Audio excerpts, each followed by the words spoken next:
Hello guys, good morning, welcome back to my new vlog. અને આજે છે 30 September અને આજથી બેક ટુ રૂટીન લાઈફ થવાનું છે. આજે મારે મેટર્નિટી લીવ પૂરી થઈ છે અને આફ્ટર 8 મંથ્સ હું આજે હાજર થઈશ. તો આજના બ્લોગમાં તમને જોવા મળશે કે મારી સવારની લાઈફ અને જોબ પર જવાની જર્ની કેવી રહે છે. અમદાવાદમાં આજે વરસાદી વાતાવરણ છે અને આજે આઠમ છે. બહારનું એટમોસ્ફિયર કેવું છે એ બતાવું અને પછી રસોઈ અને નાસ્તો અને સવારની જે ધબડાટીવાળી લાઈફ હોય ને એ ફટાફટ બધું કરવાનું. આજે કંઈક અલગ જ ફિલિંગ છે કારણ કે મારા દિહાનને પહેલી વખત મારાથી દૂર કરવાનો છે, પણ એ પણ કરવું જરૂરી છે જોબ માટે. એ થોડું સહન કરી લઈશ. એક માની વેદના માં જ સમજી શકે. બહારનું એટમોસ્ફિયર કંઈક આ રીતે છે.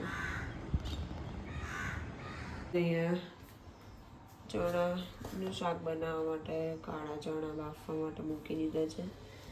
અહીંયા આપણે ચા બનાવી દઈએ હવે.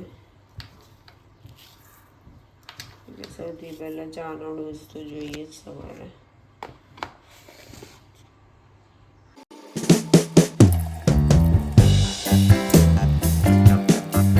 અહીંયા ચા થઈ ગઈ છે. શ્વેતાંક જીમમાં ગયા છે પણ આપણે ચા પી લઈએ હવે, પછી બાકીનું કામ કરીએ અને ફટાફટ નાહીને નીકળીએ.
ગાઈઝ અહીંયા ચણાનું શાક અને રોટલીઓ તૈયાર છે.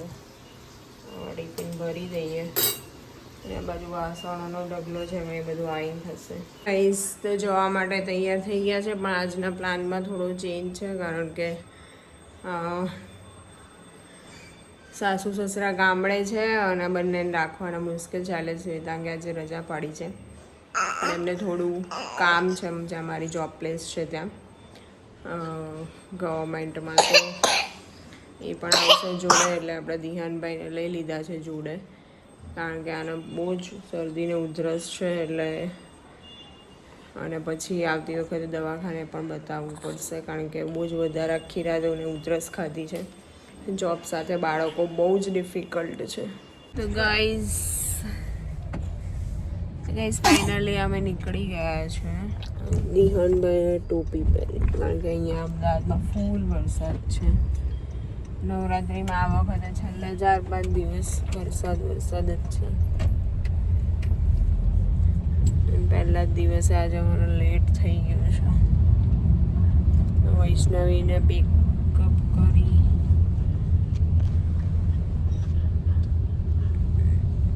ફર્સ્ટ ડે પતી ગયો છે એટલે, અને શ્વેતાંક આજે મારી જોડે જાય છે કારણ કે દિહાન રહે કે ના રહે એના માટે. તો હવે ફાઇનલી હું એની પાસે જાઉં છું, જોઈએ એનું રિએક્શન, કારણ કે ઓલમોસ્ટ બહુ ટાઈમ પછી પહેલી વખત મારાથી 2-3 કલાક દૂર રહ્યો હશે.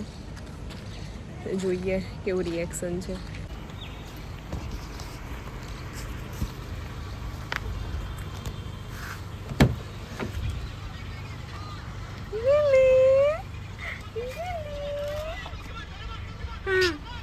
क्या गए थे मम्मा? मम्मा क्या गई थी बेटा? Hi guys, સવારનું જય શ્રી કૃષ્ણ.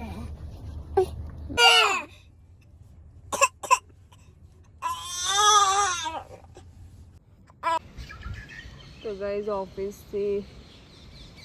મારી ગાંધીનગર છે. ગાંધીનગરથી અમદાવાદ જતી વખતે આજે મંગળવાર છે એટલે હનુમાન દાદાના દર્શન કરવા આવ્યા છે અમે. જો ગાયનું ટોળું કેટલું મસ્ત બેઠું છે. ને પણ દર્શન કરાવું. અને આ મંદિર અંડર કન્સ્ટ્રક્શન છે, હજી બને છે.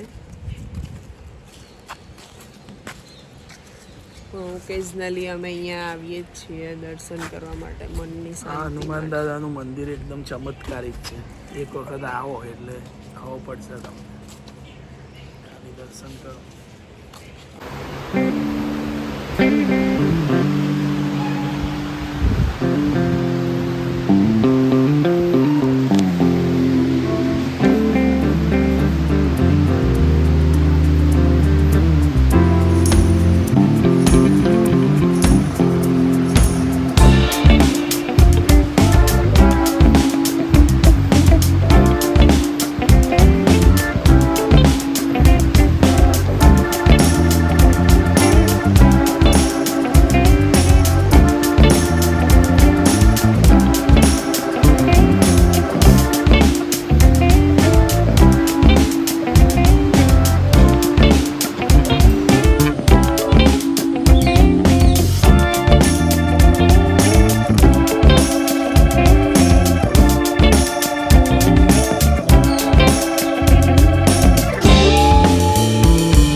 ઘરે જતી વખતે નાસ્તો લેવો મેન્ડેટરી છે.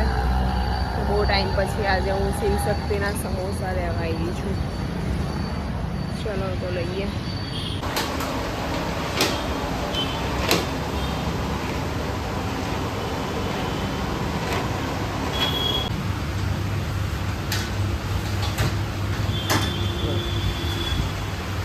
કરી દીધા છે. જો ગાડી ડ્રાઈવ કરે છે. હા, એક હાથ પપ્પાને ને એક દિહાનનો. છોટું હાથ શોતો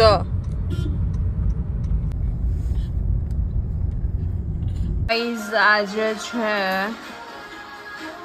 યોમો જૈન ડેરીનું. મેં મેંગો યોગર્ટ મંગાવ્યું છે. ફર્સ્ટ ટાઈમ ટ્રાય કરું છું કેવું છે, જોઈએ હવે આપણે ઓપન કરીને. આવું કંઈક છે મેંગો યોગર્ટ. ટેસ્ટ કરીએ.